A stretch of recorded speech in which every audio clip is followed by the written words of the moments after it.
Hallelujah, hallelujah. യേശുവേ ആരാധന, യേശുവേ ആരാധന, യേശുവേ സ്തോത്രം. യേശുവേ സ്തോത്രം. ഷാലോം ചാനലിന്റെ എല്ലാ പ്രേക്ഷകർക്കും യേശു ക്രിസ്തുവിന്റെ ധന്യനാമത്തിൽ കൃപയും സമാധാനവും. Praise the Lord. Praise the Lord. ഇന്ന് നാം ചിന്തിക്കുന്ന വിഷയം ദൈവത്തെ പഴിക്കരുത്, ദൈവത്തെ ഉപേക്ഷിക്കരുത്. ജോബിന്റെ പുസ്തകം 1-ാം അധ്യായം 22-ാം വാക്യം. ഇതുകൊണ്ടൊന്നും ജോബ് പാപം ചെയ്യുകയോ ദൈവത്തെ പഴിക്കുകയോ ചെയ്തില്ല. ഈ വചനം നേരിട്ട് പറയാം. ജോബിന്റെ പുസ്തകം 1-ാം അധ്യായം 22-ാം വാക്യം. ഇതുകൊണ്ടൊന്നും ജോബ് പാപം ചെയ്യുകയോ ദൈവത്തെ പഴിക്കുകയോ ചെയ്തില്ല. ഹല്ലേലൂയ. ഒരു അനുഭവം നമുക്ക് ശ്രദ്ധിക്കാം. എൻ്റെ പേര് ആനി ജോസഫ്. ഞാൻ പാലാ രൂപതയിലെ തിരുമാറാടി ഇടവകയിൽ നിന്നും വരുന്നു. ഞാൻ തുടർച്ചയായിട്ട് 5 വർഷം ഇവിടെ വന്ന് അഭിഷേകം. ഇവിടുത്തെ കൺവെൻഷനിൽ 5 വർഷം തുടർച്ചയായി കൂടുന്നു. എൻ്റെ മകൾക്ക് വിദേശത്ത് പോകുവാനായിട്ട് 2011 മാർച്ച് മാസത്തിൽ 10 ലക്ഷം രൂപ ഒരു ഏജൻസിക്ക് കൊടുത്തു. 10 ലക്ഷം ഏജൻസിയിൽ പെട്ടുപോയി. എന്നിട്ട് അത് കഴിഞ്ഞ് ഞാൻ 2011 അഭിഷേകാഗ്നി പ്രോഗ്രാമിൽ ഇവിടെ വരികയും 2011 പറഞ്ഞ കഴിഞ്ഞ വർഷം പറ്റല്ലേ? അതെ. കഴിഞ്ഞ വർഷത്തെ ഈ ഭരണങ്ങാനം അഭിഷേകാഗ്നി കൺവെൻഷനിൽ ഈ അമ്മച്ചി ശരിക്കും വന്നങ്ങോട്ട് പ്രാർത്ഥിച്ച് 3-ാമത്തെ ദിവസം ആരാധനയുടെ സമയത്ത് വട്ടായിലേശം പറഞ്ഞ് വിദേശത്ത് പോകുവാൻ തടസ്സമുള്ള 3 മക്കളെ കർത്താവ് അനുഗ്രഹിക്കുന്നു പറഞ്ഞു. തടസ്സങ്ങൾ മാറ്റി കർത്താവ് അനുഗ്രഹിക്കുന്നു എന്നൊരു മെസ്സേജ് കർത്താവ് വെളിപ്പെടുത്തി. അത് അതേപോലെ അങ്ങോട്ട് പറഞ്ഞു. എന്നിട്ട് ഞാൻ ഉറച്ചു വിശ്വസിച്ചു. പക്ഷെ എന്റെ മകൾക്ക് പോകുവാൻ സാധിച്ചില്ല.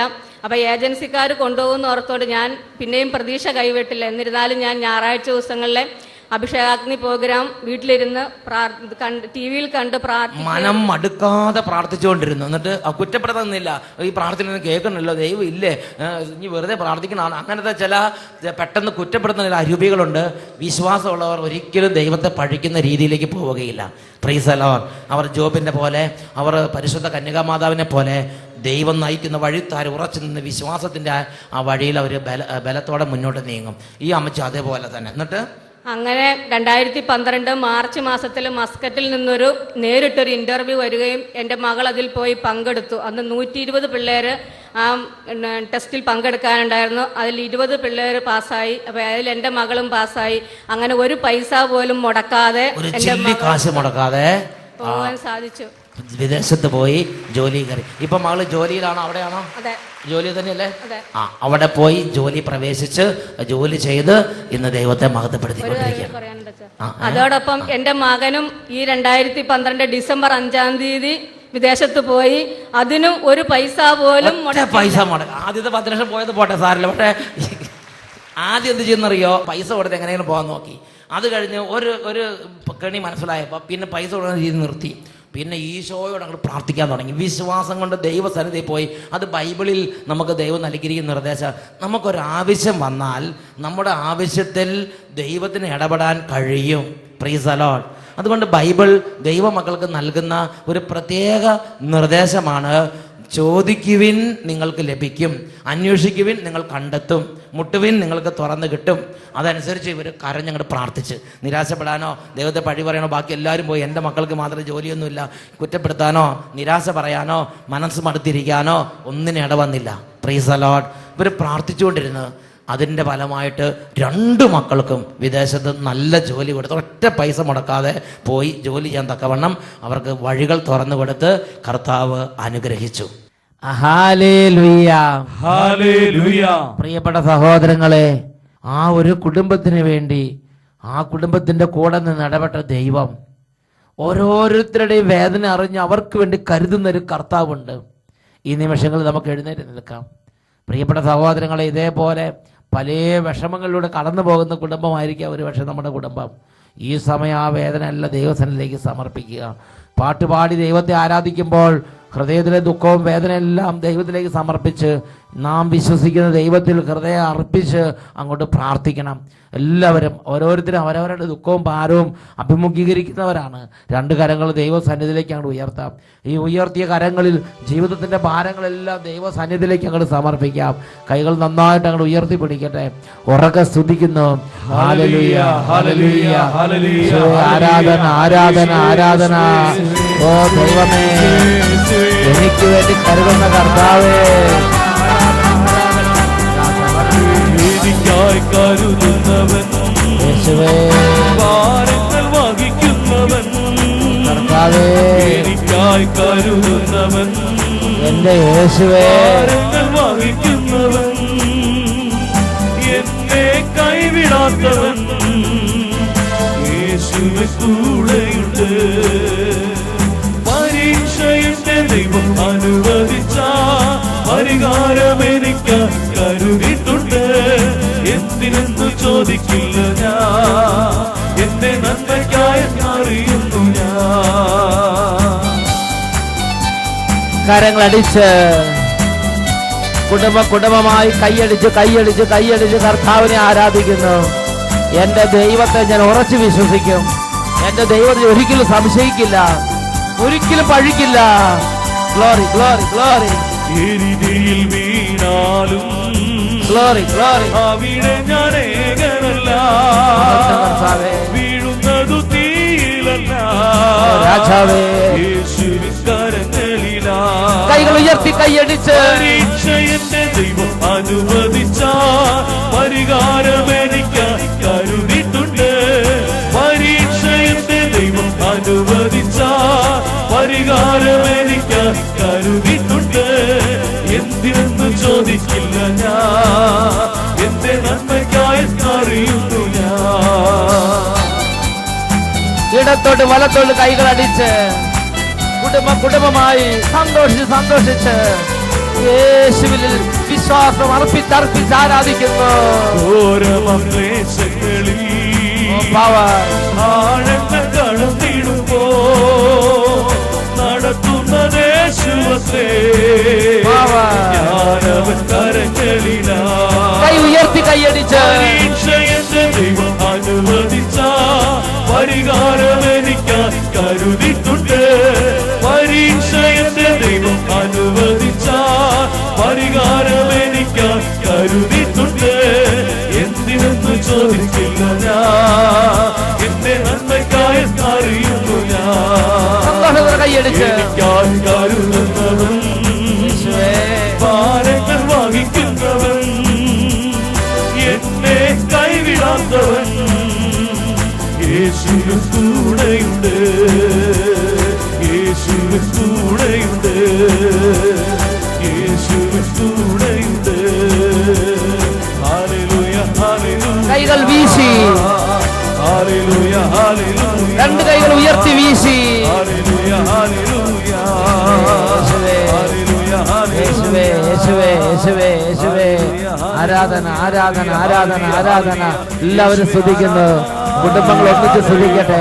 എല്ലാ കുടുംബങ്ങളും ദൈവത്തെ ആരാധിക്കുന്ന അനുഭവം, ദൈവത്തെ ആരാധിക്കുന്ന അഭിഷേകം നിറയുന്നു. അനേക രോഗികൾ സൗഖ്യം പ്രാപിച്ചുകൊണ്ടിരിക്കുന്നു. ക്ഷീണങ്ങൾ വിട്ടുമാറുന്നു, ബന്ധനങ്ങൾ അഴിയുന്നു. കുടുംബങ്ങളിൽ അഭിഷേകം നിറയുന്നു, പരിശുദ്ധാത്മ ശക്തി നിറയുന്നു, പ്രാർത്ഥനാ കൃപകൾ നിറയുന്നു. നല്ല മന്ദതയും മാറുന്നു, മരവിപ്പ് വിട്ടുപോകുന്നു. എല്ലാവരും ദൈവത്തെ സ്തുതിക്കുന്നു. ആരാധന.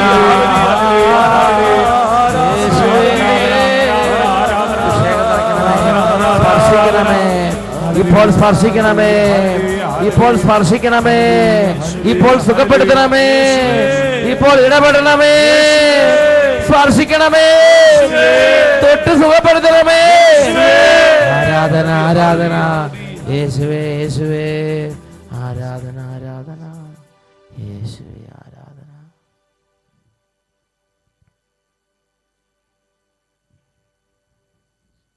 Hallelujah, hallelujah, hallelujah, hallelujah. ശാന്തമായിരിക്കാം. പ്രിയപ്പെട്ട സഹോദരങ്ങളെ, ജോബിന്റെ പുസ്തകത്തിൽ 1-ാം അധ്യായത്തിൽ 1 മുതലുള്ള തിരുലിഖിതങ്ങൾ, ഊസ് ദേശത്ത് ജോബ് എന്നൊരുവൻ ഉണ്ടായിരുന്നു. അവൻ തിന്മയിൽ നിന്നകന്ന് ദൈവഭക്തനായി ജീവിച്ചു. അവൻ നിഷ്കളങ്കനും നീതിനിഷ്ഠനുമായിരുന്നു. അവന് 7 പുത്രന്മാരും 3 പുത്രിമാരും ഉണ്ടായിരുന്നു. പൗരസ്ത്യ ദേശത്തെ ഏറ്റവും വലിയ സമ്പന്നനായിരുന്നു അവൻ. അവന് 7000 ആടുകളും 3000 ഒട്ടകങ്ങളും 500 ജോഡി കാളകളും 500 പെൺകഴുതകളും എണ്ണമറ്റ ദാസീദാസന്മാരും ഉണ്ടായിരുന്നു. പ്രിയപ്പെട്ട സഹോദരങ്ങളെ, ജോബിന്റെ പുസ്തകത്തിലെ 1-ാമത്തെ അധ്യായം ഒരു ദൈവഭക്തനായ മനുഷ്യന്റെ ചിത്രം വരയ്ക്കുകയാണ്. നല്ല പ്രാർത്ഥന, നിഷ്കളങ്കമായ ഒരു മനുഷ്യൻ, കുരുട്ടുബുദ്ധിയോ വളഞ്ഞ വക്രവഴികളോ ഇല്ലാത്തവൻ, ആരെയും ദ്രോഹിക്കാത്തവൻ, എല്ലാവർക്കും നന്മ മാത്രം ചെയ്യുന്നവൻ, ദൈവഭക്തനും തിന്മയിൽ നിന്ന് അകന്ന് ജീവിക്കുന്നവനും നിഷ്കളങ്കനും ദൈവത്തിന് പ്രിയങ്കരനുമായ ജോബ്. അവന്റെ കുടുംബത്തെക്കുറിച്ച് പറയുന്നത് വലിയ സമ്പന്നൻ, പൗരസ്ത്യ ദേശത്തെ ഏറ്റവും വലിയ സമ്പന്നനായിരുന്നു ജോബ്. ധാരാളം സന്താന പുഷ്ടി, 7 പുത്രന്മാരും 3 പുത്രിമാരും ഉണ്ടായിരുന്ന ജോബ് എന്ന് പറഞ്ഞാൽ കുടുംബത്തിൽ ധാരാളം പുത്രസമ്പത്ത്. Hallelujah, hallelujah. പ്രിയപ്പെട്ട സഹോദരങ്ങൾ, ഈ ജോബിന്റെ ജീവിതത്തിലേക്കാണ് അടിക്കടി ഒന്നിനു പുറകെ ഒന്നായി തകർച്ചകൾ വരുന്നത്. പ്രാർത്ഥനയിൽ മുൻപന്തിയിലായിരുന്ന ജോബിന്റെ കുടുംബത്തിലാണ് ഒന്നിനു പുറകെ ഒന്നായി തകർച്ചകൾ. കൂട്ടിയാൽ കൂടാത്ത വിധം, മനുഷ്യനെ നിയന്ത്രിച്ചാൽ നിയന്ത്രിക്കാൻ പറ്റാത്ത വിധം എല്ലാ കാര്യങ്ങളും കീഴ്മേൽ മറിഞ്ഞ് തകിടം മറിഞ്ഞ് നിയന്ത്രിക്കാൻ ആർക്കും പറ്റുന്നില്ല. ഒരു കാര്യം നിയന്ത്രണത്തിൽ നിൽക്കുന്നില്ല. ഇതുവരെ എല്ലാം ഒരു നല്ല നിയന്ത്രണത്തിൽ പോയിരുന്ന, നല്ല ദൈവഭക്തി ജീവിച്ചു, പ്രാർത്ഥനയിൽ ജീവിച്ചു, പ്രാർത്ഥനയിലും ബലിയർപ്പെടലിലും അങ്ങേറ്റം ശ്രദ്ധയുണ്ടായിരുന്ന ജോബാണ്. പക്ഷെ എല്ലാം കൈവിട്ടു പോകുന്ന അവസ്ഥയാണ്. ആർക്കും നിയന്ത്രിക്കാൻ പറ്റുന്നില്ല, ആർക്കും സഹായിക്കാൻ പറ്റുന്നില്ല. പ്രിയപ്പെട്ട സഹോദരങ്ങളെ, ഇവിടെയാണ് ഒരുപാട് പേര് തങ്ങളുടെ ജീവനും ജീവിതവും നൽകിയ ദൈവത്തെ പഴിച്ചുപേക്ഷിച്ചു പോകുന്നത്. ഇവിടെയാണ് ദൈവത്തെ പഴിക്കാനുള്ള പരീക്ഷണം ഒരു വ്യക്തി അഭിമുഖീകരിക്കുന്നത്.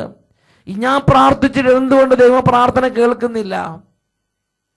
ഞാൻ ആരാധിക്കുന്ന ദൈവം എവിടെ? എന്തുകൊണ്ട് എനിക്ക് ഇങ്ങനെ? പ്രിയപ്പെട്ട സഹോദരങ്ങളെ, ഞാനൊരു സംഭവം നിങ്ങളോട് പറയാം.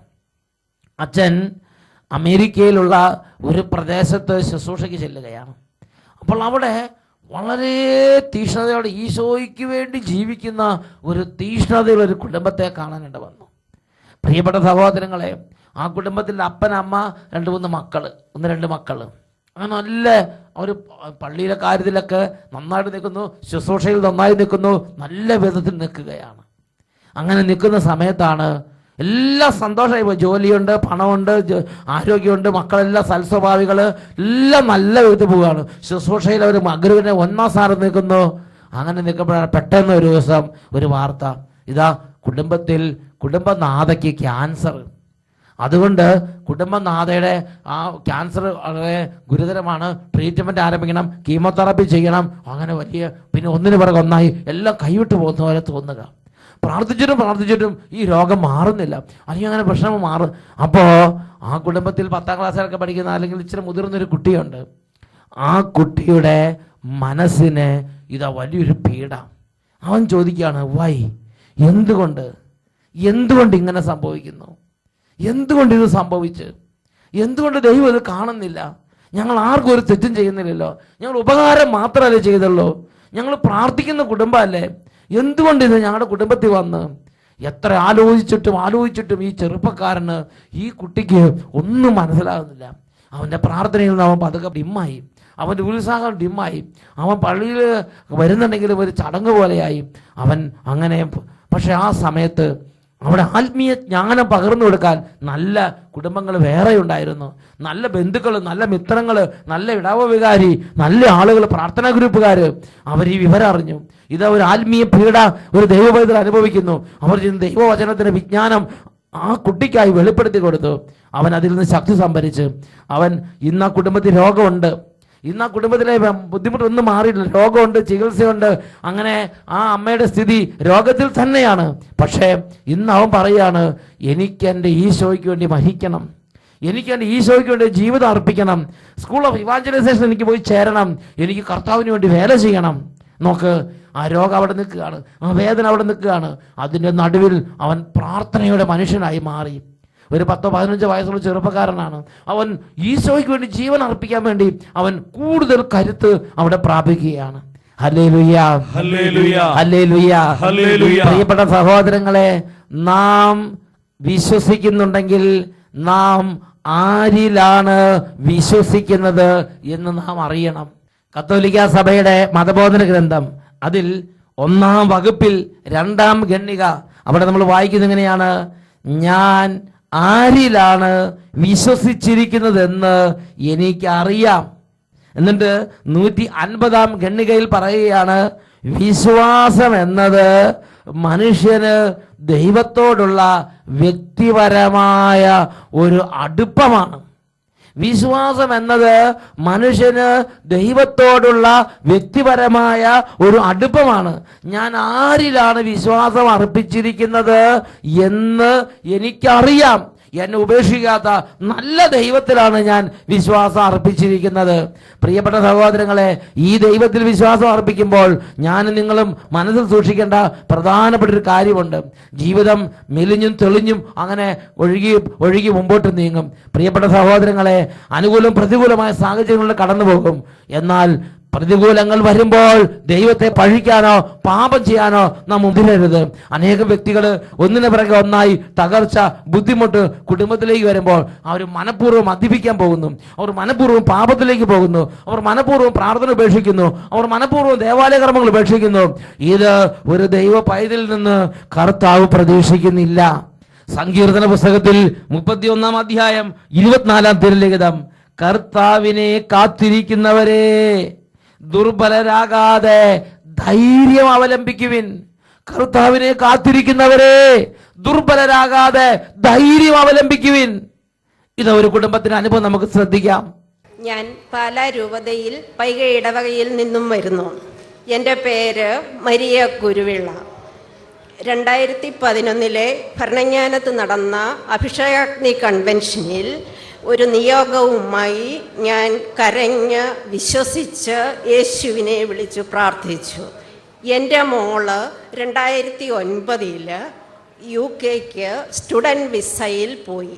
അവളുടെ കൂടെ 30 പേരും ഉണ്ടായിരുന്നു. അന്നൊക്കെ UK ചെന്നാൽ സ്റ്റുഡൻറ് വിസയിൽ നിന്നും വർക്ക് വിസ കിട്ടുവാൻ നിയമമുണ്ടായിരുന്നു. എന്നാൽ മോള് ചെന്ന് കുറച്ചു മാസങ്ങൾക്ക് ശേഷം UK ഗവൺമെൻറ് ആ നിയമം നിർത്തലാക്കി. എങ്കിലും പോയ സമയം അവിടെ നിൽക്കുകയും അതിനിടെ ഈ അട്ടപ്പാടി സെഹിയോൻ ധ്യാന കേന്ദ്രത്തിലെ സോജി ഓലിക്കലച്ഛൻ്റെ നേതൃത്വത്തിലുള്ള ഒരു ബൈബിൾ കൺവെൻഷൻ എല്ലാ സെക്കൻഡ് സാറ്റർഡേകളിലും ബെർമിംഗ്ഹാം എന്ന സ്ഥലത്ത് ഉണ്ടെന്നുള്ള വിവരം അവൾ അറിയുകയും ചെയ്തു. അന്നു മുതൽ എല്ലാ സെക്കൻഡ് സാറ്റർഡേകളിലും ഡ്യൂട്ടി വേണ്ടെന്ന് വെച്ചിട്ട് പോലും അവൾ അവിടെ പോയി വിശ്വസിച്ച് കരഞ്ഞു പ്രാർത്ഥിച്ചു. അവളുടെ ഫ്രണ്ട്സൊക്കെ എന്നോട് പോലും കംപ്ലൈൻറ്റ് പറയുമായിരുന്നു. അവൾ ആരോഗ്യം പോലും നോക്കാതെ ഈ ധ്യാനം കഴിഞ്ഞ് മടങ്ങി വന്ന് ഉടനെ തന്നെ നൈറ്റ് ഡ്യൂട്ടിക്കൊക്കെ കയറുകയാണ്. പ്രാർത്ഥന വേണാലും. എന്നാലും എൻ്റെ അമ്മയെ ഇങ്ങനെ അവളോട് പ്രാർത്ഥിക്കരുതെന്ന് പറയണമേ എന്ന് ഞാൻ അവിടെ ചെന്നപ്പോൾ എന്നോട് പറഞ്ഞു. ഫ്രണ്ട്സ് എല്ലാം എങ്ങനെ ആ സ്നേഹിച്ച് പറഞ്ഞാണ്. പക്ഷേ എങ്കിലും എനിക്ക് അവളുടെ വിശ്വാസത്തെ, നല്ല ഉറച്ച വിശ്വാസം എനിക്കുമുണ്ടായിരുന്നു. ഞങ്ങൾ എല്ലാവരും നിരന്തരമായി ഈശോയോട് പ്രാർത്ഥിച്ചു. 2012 ഫെബ്രുവരി 25 വരെ അവൾക്ക് വിസ ഉണ്ടായിരുന്നുള്ളൂ. ഇവളുടെ കൂടെ പോയ 29 പേരും ഓരോ ബാച്ചുകളായി നാട്ടിലേക്ക് തിരിച്ചു. ആകെ 30 പേരാണ് പോയത്. 30 പേരിൽ 29 പേരും ബാച്ചായിട്ട് തിരിച്ചു പോന്നു. ഇവള് മാത്രം പ്രാർത്ഥിച്ചു നിന്ന്. അവരിൽ പലരും ഇവളെ തിരിച്ചു പോരാൻ നിർബന്ധിക്കുകയും ചെയ്തു. ഞാനും അവളോട് പറഞ്ഞു, കൂട്ടുള്ളപ്പോൾ അവരുടെ കൂടെ തിരിച്ചു പോരുക. യാത്ര എളുപ്പമുണ്ടാവും. അമ്മച്ചി നല്ല അമ്മച്ചിയാണ്, പറഞ്ഞോളൂ. പക്ഷേ അവൾ എന്നോട് പറഞ്ഞു, അമ്മേ, എന്നെ ഇവിടെ എത്തിച്ച എൻ്റെ ദൈവം, എൻ്റെ ഈശോ, വിശ്വാസത്തിന്റെ പുത്രി, പറ, എൻ്റെ കാര്യത്തിൽ ഒരു തീരുമാനമുണ്ടാക്കുമെന്ന് എനിക്കറിയാം. അതെൻ്റെ നാശത്തിനുള്ളതല്ല, എൻ്റെ ക്ഷേമത്തിനുള്ളതാണ് എന്ന് പല പ്രാവശ്യം അവൾ ഫോണിലൂടെ എന്നെ അറിയിച്ചു. ഫോണിൽ കൂടെ പറഞ്ഞ്. ഏതായാലും 25-ാം തീയതി വരെ വിസ എനിക്കുണ്ടല്ലോ. ഞാൻ 24-ാം തീയതിയെ ഇവിടെ നിന്ന് തിരിച്ചു പോരുകയുള്ളൂ. അപ്പോൾ തിരിച്ചു പോരേണ്ടി വന്നാലും ദൈവനാമത്തെ മഹത്വപ്പെടുത്തി യേശുവിനെ പഴി ചാരാതെ ഫ്ലൈറ്റിൽ കയറുവാൻ അമ്മ എനിക്ക് വേണ്ടി പ്രാർത്ഥിക്കണമേ എന്നും പറയുമായിരുന്നു. മിടുക്കിയായ കുട്ടി, ശരിക്കും വിശ്വാസമുള്ള സഭയിലെ വിശ്വാസമുള്ളൊരു കുട്ടി. എൻ്റെ ഈശോയെ ജീവിതത്തിൽ ഒരിക്കൽ പോലും പഴി പറയാൻ എനിക്കിട വരുത്തരുതെന്ന് അതിനുവേണ്ടി അമ്മ പ്രാർത്ഥിച്ചാൽ മതി. അത്ഭുതമെന്ന് പറയട്ടെ, 24-ാം തീയതി മടങ്ങേണ്ട മോൾക്ക് ഫെബ്രുവരി 6-ാം തീയതി അവൾക്ക് വർക്ക് പെർമിറ്റ് വിസ അടിച്ചു കിട്ടി. 3 വർഷത്തേക്കല്ലേ? എത്ര വർഷത്തേക്കാ? 3 വർഷത്തേക്കുള്ള വിസയും വർക്ക് പെർമിറ്റ് എല്ലാം ഒറ്റയടിക്ക് അങ്ങനെ അടിച്ചു കൊടുത്തു. Hallelujah, hallelujah, hallelujah, hallelujah. Jeremiah പ്രവചനത്തിൽ 17-ാം അധ്യായത്തിൽ 7-ാമത്തെ തിരുലിഖിതം, കർത്താവിൽ ആശ്രയിക്കുന്നവൻ അനുഗ്രഹീതൻ, അവന്റെ പ്രത്യാശ അവിടുന്ന് തന്നെ. അവൻ ആറ്റുതീരത്തു നട്ട മരം പോലെയാണ്, അത് വെള്ളത്തിലേക്ക് വേരൂന്നിയിരിക്കുന്നു. അത് വേനൽക്കാലത്തെ ഭയപ്പെടുന്നില്ല, അതിൻ്റെ ഇലകൾ എന്നും പച്ചയാണ്. വരൾച്ചയുടെ കാലത്തും അതിന് ഉത്കണ്ഠയില്ല. പ്രാർത്ഥിക്കുന്നവർക്കും അതുപോലെ ആത്മീയ ശുശ്രൂഷ ചെയ്യുന്നവർക്കും വരൾച്ചയുടെയും കടും ക്ഷാമത്തിൻ്റെയും കൊടും ചൂടിൻ്റെയും കാലം ഉണ്ടാകാം.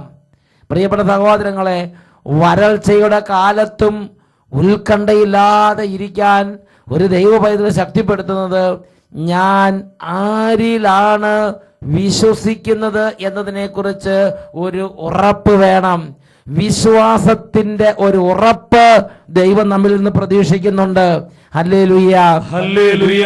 ആ സമയത്ത് ദൈവത്തെ സംശയിച്ച് നാം അങ്ങോട്ടും ഇങ്ങോട്ടും വെപ്രാളപ്പെട്ട് ഉത്കണ്ഠാകുലരായി ദൈവത്തെ പഴിച്ച് ദൈവത്തെ ഉപേക്ഷിച്ച് പോകരുത്. ജെറമിയായുടെ പുസ്തകം 17-ാം അധ്യായം 5-6 തിരുലിഖിതങ്ങൾ, കർത്താവ് അരുളി ചെയ്യുന്നു, മനുഷ്യനെ ആശ്രയിക്കുകയും ശരീരശക്തിയെ അവലംബിക്കുകയും ചെയ്ത് കർത്താവിൽ നിന്ന് ഹൃദയം തിരിക്കുന്നവൻ ശക്തൻ. അവൻ മരുഭൂമിയിലെ കുറ്റിച്ചെടി പോലെയാണ്, അവന് ഋതുഭേദങ്ങൾ ഉണ്ടാവുകയില്ല. എഴുന്നേറ്റ് നിൽക്കാം. ഈ നിമിഷങ്ങളിൽ നമ്മുടെ ഹൃദയം കർത്താവിങ്കൽ നമുക്ക് ഉറപ്പിക്കാം. നമുക്ക് പ്രതികൂലവും ബുദ്ധിമുട്ടും വരുമ്പോൾ ഹൃദയം കർത്താവിൽ നിന്ന് അകറ്റി കളയരുത് എന്ന് തന്നെയാണ് പരിശുദ്ധാത്മാവ് ഈ നിമിഷം ഓരോ മകനെയും ഓരോ മകളെയും തൊട്ട് വിളിച്ച് പറയുന്നത്. കർത്താവിനെ വിശ്വസിക്കുന്നവൻ, കർത്താവിനെ ആശ്രയിക്കുന്നവൻ ഞാൻ ആരിലാണ് വിശ്വസിക്കുന്നത് എന്ന് അറിഞ്ഞിരിക്കണം. എൻ്റെ ദൈവം എനിക്ക് വേണ്ടി കരുതുന്ന ദൈവമാണ്. ഒരുപക്ഷെ പരീക്ഷണത്തിൽ കടന്നു പോകുന്ന സാഹചര്യമായിരിക്കാം, ഒരുപക്ഷെ കഷ്ടത്തിന്റെയും ക്ലേശത്തിന്റെയും രോഗത്തിന്റെയും നടുവിലായിരിക്കാം, എങ്കിലും അവൻ എനിക്കായി കരുതുന്ന കർത്താവ് തന്നെ. ആരാധന, ആരാധന. എഴുന്നേറ്റ് എല്ലാവരും ദൈവത്തെ ആരാധിച്ച് പാട്ടുപാടി ദൈവത്തെ ആരാധിക്കുന്നു. കരുതുന്നവൻ, ഭാരങ്ങൾ വഹിക്കുന്നവൻ, എന്നെ കൈവിടാത്തവൻ, യേശുവിൻ കൂടെയുണ്ട്. കരങ്ങൾ ഉയർത്തി കൈയടിച്ച് പരീക്ഷ എന്റെ ദൈവം അനുവദിച്ച പരിഹാരം എനിക്കായി കരുതിയിട്ടുണ്ട്. പരീക്ഷ എന്റെ ദൈവം അനുവദിച്ച പരിഹാരം എനിക്കായി കരുതിയിട്ടുണ്ട്. എന്തിനെന്നു ചോദിച്ചില്ല ഞാൻ, എന്റെ നന്മയ്ക്കായി അറിയുന്നു ഞാൻ. ഇരുവശങ്ങളിലേക്കും കൈകൾ താഴ്ത്തി ഇരുവശങ്ങളിലേക്കും കൈയടിച്ച് ദൈവത്തിലുള്ള വിശ്വാസം ഏറ്റു പറഞ്ഞ് പ്രാർത്ഥിക്കുന്നു.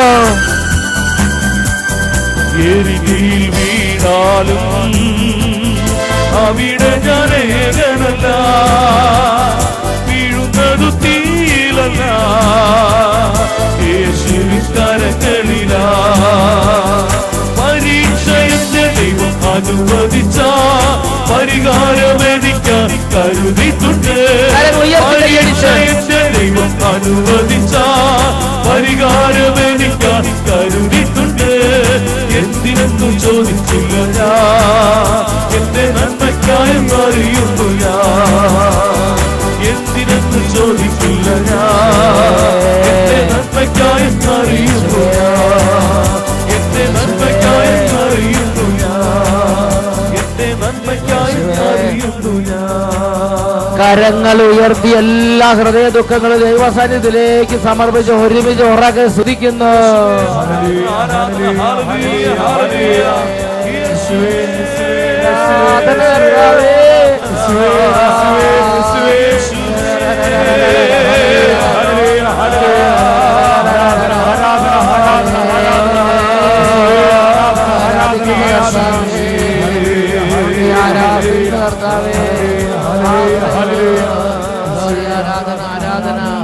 ആരാധന ആരാധന ഹല്ലേലൂയ ഹല്ലേലൂയ.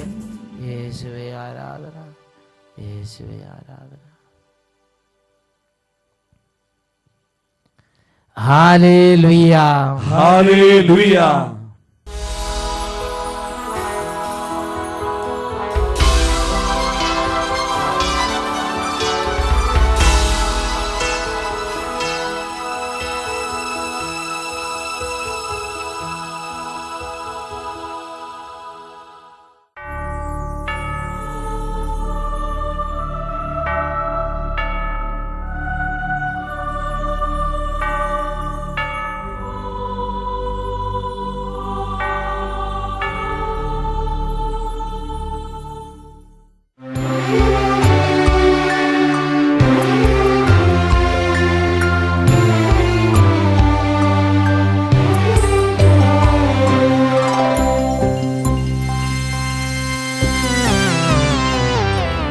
സത്കാരി തന്നിൽ നിത്യം വാഴുന്ന സത്യസ്നേഹസ്വരൂപനേ, മിത്രമായെന്റെ ഹൃത്താരിൽ വന്നു വാഴുവാൻ കൃപയാകണേ, വാഴുവാൻ കൃപയാകണേ.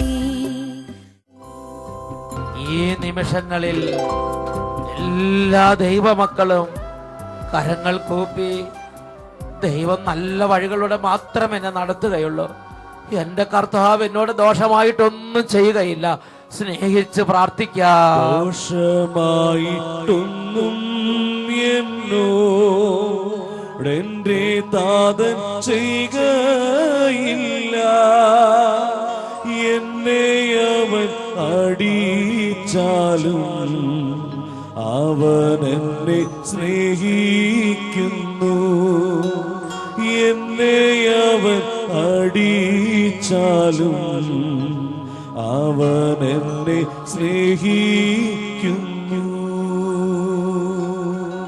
ഇരു കരങ്ങളും യേശുവിന്റെ പക്കലേക്ക് ഉയർത്തി, യേശുവേ യേശുവേ, എല്ലാവരും വിളിച്ച് വിളിച്ച് പ്രാർത്ഥിക്കുന്നു. യേശുവേ യേശുവേ യേശുവേ യേശുവേ യേശുവേ യേശുവേ യേശുവേ. കരങ്ങൾ ഉയർത്തി വിളിക്കുന്നു, സ്വരം ഉയർത്തി വിളിക്കുന്നു.